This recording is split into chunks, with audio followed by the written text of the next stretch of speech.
Exercise. Something we all have to do to stay fit and healthy. The government suggests we do 2.5 hours of exercise every week. Running and tennis are suggested activities for us to reach this goal, but many people choose to exercise at the gym. Exercise addiction is something very rarely spoken about.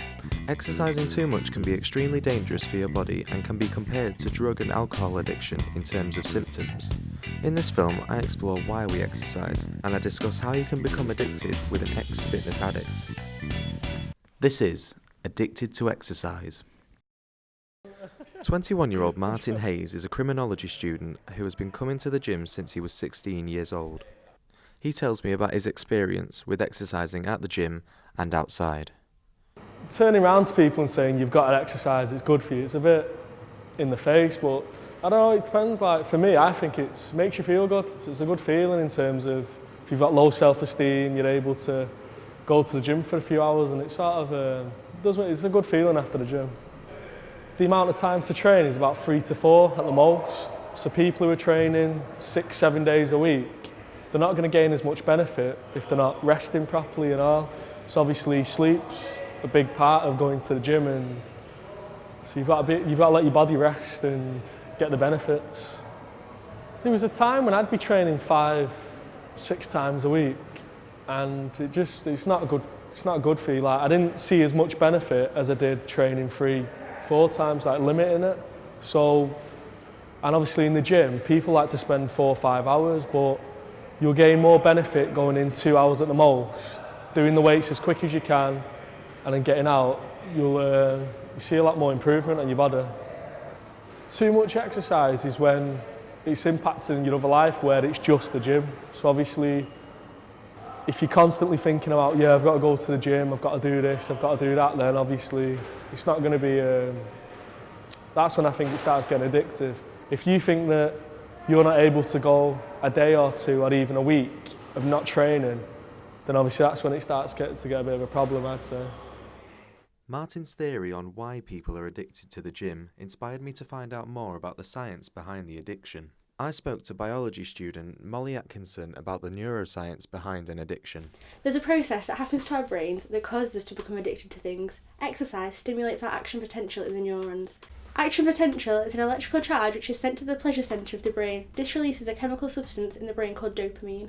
So the more we exercise, the more this process occurs. However, we become more tolerant to the dopamine, so we exercise more to reach that level of high. Exercising becomes an addiction when you find yourself compelled to do it. Different people have different triggers. Most triggers come back to the fact that you want to reach that high after you work out. So if you're feeling negative and then you're not feeling back, you'll exercise. This causes things like eating and socialising to become secondary to exercise. The process of action potential also releases serotonin, which is typically related to people who are addicted to drugs. James Hudson is a 29-year-old ex-fitness addict. He spoke to me about why he became addicted to exercise. I started exercising after a certain period in my life where I had to possibly sort myself out, and I was around about 16, 17 and went to the gym. Needed to obviously sort myself out, and yeah, started from about then. When I started experiencing sort of physical changes, and also